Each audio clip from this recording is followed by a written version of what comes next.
Hey, Dimensdro here, and today I'm going to show you some of the traditional art I've made the past week.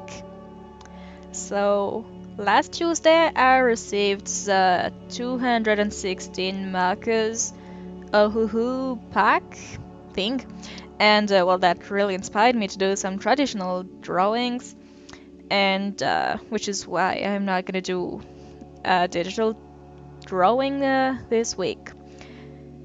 So yeah, the first drawing I've made with these markers, I wanted to use some of the warm colors because when I received it I was pretty scared that I would not make good use of all of the markers. So I decided I would start off by picking some colors I don't usually use, like the yellows and oranges and reds. Although I still added the usual purple, blue and teal to the character.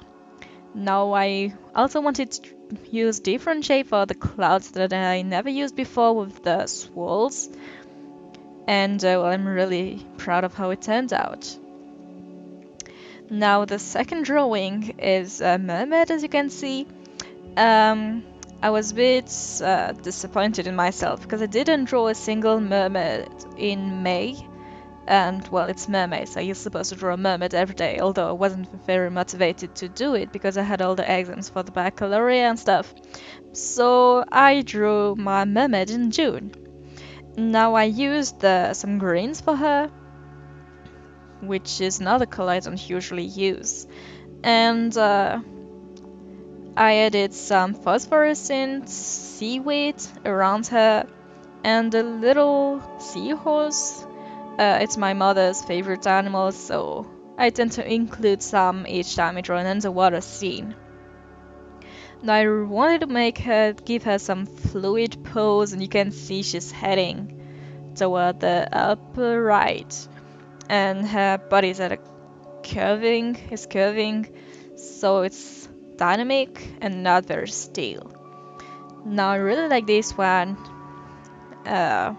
and well, I think that the drawings get better and better each time I draw another one.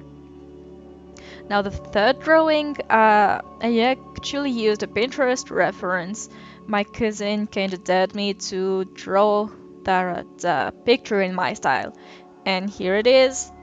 Now what I noticed is that my colors are a bit brighter, although I did draw it traditionally while the reference is digital. So I guess that is a bit of a challenge too.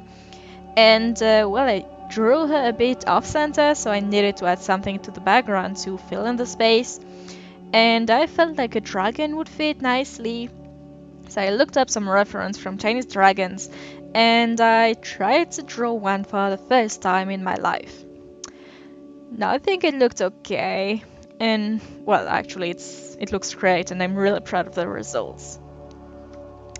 The next drawing, well, I've wanted to draw a deer girl for a while to give antlers to someone, and I really also wanted to draw a big face, like not some tiny face from afar, to try and give some more details to it. Now this is the drawing where I felt I truly mastered my markers. Like I managed to make the hair very shiny, and the skin kind of looks velvety, although I believe it is due to the paper rather than the markers. But once again, green and browns are colors I don't usually tend to use, but this picture looks great. I truly love it. And well, it's very cute, I think. The next drawing, I wanted to draw a fox and a girl. So here it is. I think the fox is the cutest thing ever. And well, I kind of like the soft look on the girl's face looking down on her fox. And it's very cute. And I wanted to fill in the background too, so I made some wintry forest, I guess.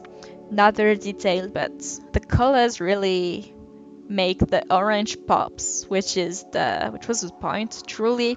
Like orange and blue are complementary colors, and I tend to like using those. So there it is. It makes the warmth of the fox fur really pop, and there's a lot of contrast in this picture. And finally, the last drawing I've made so far in a week, might I add, is a little witch flying in the night, and I wanted her to look very happy, like she's actually ecstatic at the thought of flying, like breathing in the wind in her face, sorry. And I wanted to use some purple since I hadn't really used any since the beginning of the week. Um, so yes, I added some purple to her, some blue in the background, and I wanted to add some yellow too for the bright parts of the picture to really pop. Once again, purple and yellow are complementary colors, and I really tend to use them in my pictures to add some accents here and there. And you can also see the swirly clouds again. I think it's really neat, and well, it adds some whimsical aspect to the picture. I really like it. I like the colors I chose for them. I did struggle a bit for the buildings, adding all the windows, but I decided I would just color them yellow at first, then add some dark blue gray on top, and color in some of the windows, so not all of them would be lighted up, I think. And then, what I didn't say for any of the previous picture, I like to finish off my pictures by adding some highlights with a white gel pen. And there I basically contoured the moon and added the highlights where it would shine on the witch, and on the clouds, and added a bunch of stars in the background, which really brings the picture together. So here it is, 6 drawings in a week is pretty good for me, I believe.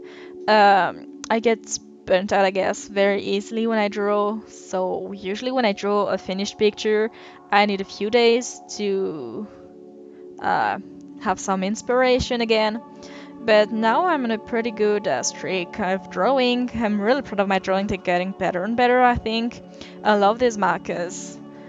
And, well, they were way better than the pro markers I used to have. Well, mostly I have many more colors.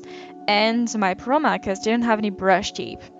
And I really wanted to try those out. And I'm glad I did, because they saved my life. They changed my life for the better, of course. So here it is. I will try to go back to my usual digital painting for the next video. But until then, thank you again for watching, and I'll see you in the next video.